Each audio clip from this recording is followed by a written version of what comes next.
glad we have him. Let's go next to Seren Petro. Go ahead, Seren. Brad, I'll have a quick follow-up.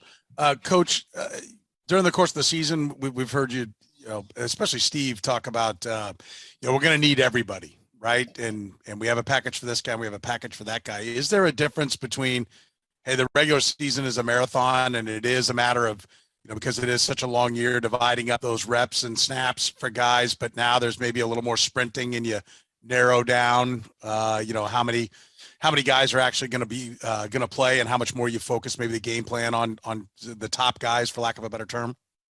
Yeah, so you definitely understand that it's single elimination. And so when you go through, you're going to do what you think is best. I'm not going to say it narrows it down, but you're going to narrow it down to that team, what you think is best, and then run it. It doesn't really matter if it's offense, defense, special teams, doesn't matter. All right. And then we heard you, talk several weeks ago about, on Sunday, you kind of look ahead to when it's a late game, you use that time to look ahead to future opponents. Does that apply? Do you have to start digging in, even not knowing if you're going to get a chance to advance, or does it work differently when it's single elimination? Right now it's just all Pittsburgh.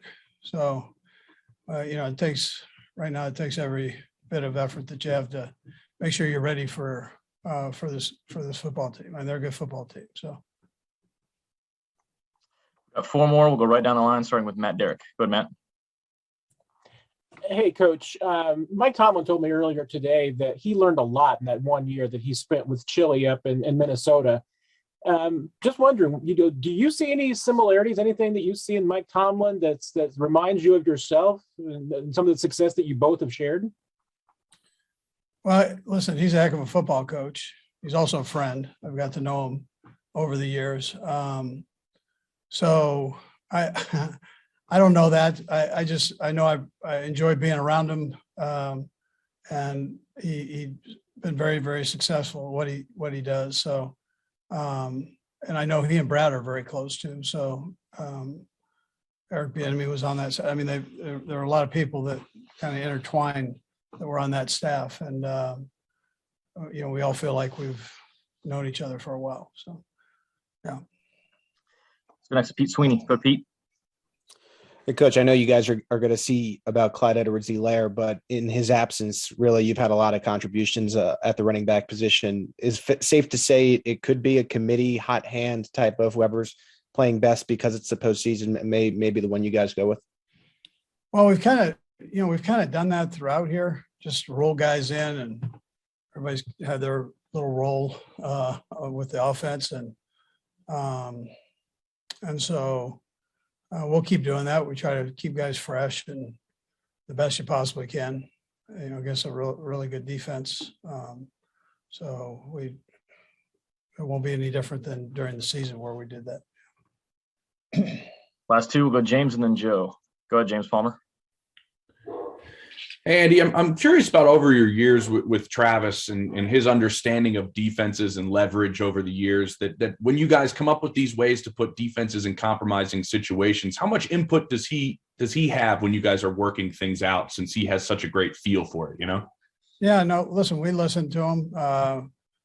We kind of know by now what he likes and feels comfortable with. So we try to work it in where he doesn't have to worry too much about all that. And, but absolutely. I mean, we listen to really all the guys that have been with us, and nobody's been here longer than Trav, and literally. And so he has a right to suggest things too. We'll last to Joe Drape. Go ahead, Joe.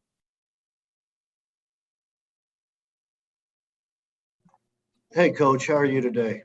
Good, thank you. A question about Patrick. He comes off defeat in the Super Bowl, an injury. He's a new father, new set of circumstances. What have you seen as far as maturity from him, or anything different this season than seasons before? Well, no, I mean, he's growing before our eyes. I think all of us, without too much of a cliche here, but he's a young guy. He came here as a young guy. He's still not old in our comparison, but he's he's mature for his age, and he continues to experience these things of life that kind of present themselves when you are famous and when you are a new dad. All the things Ben's already gone through, and he's kind of experiencing now, just like what Ben went through and some of these other quarterbacks. But that's a unique position because you have you're the face of the organization, and so that's it's important how you handle that, and he does such a nice job with it, and we're grateful that he's a mature kid. Coach, we appreciate the time. Thanks for joining us. Okay, thank you. All right, guys, we have Patrick coming up next.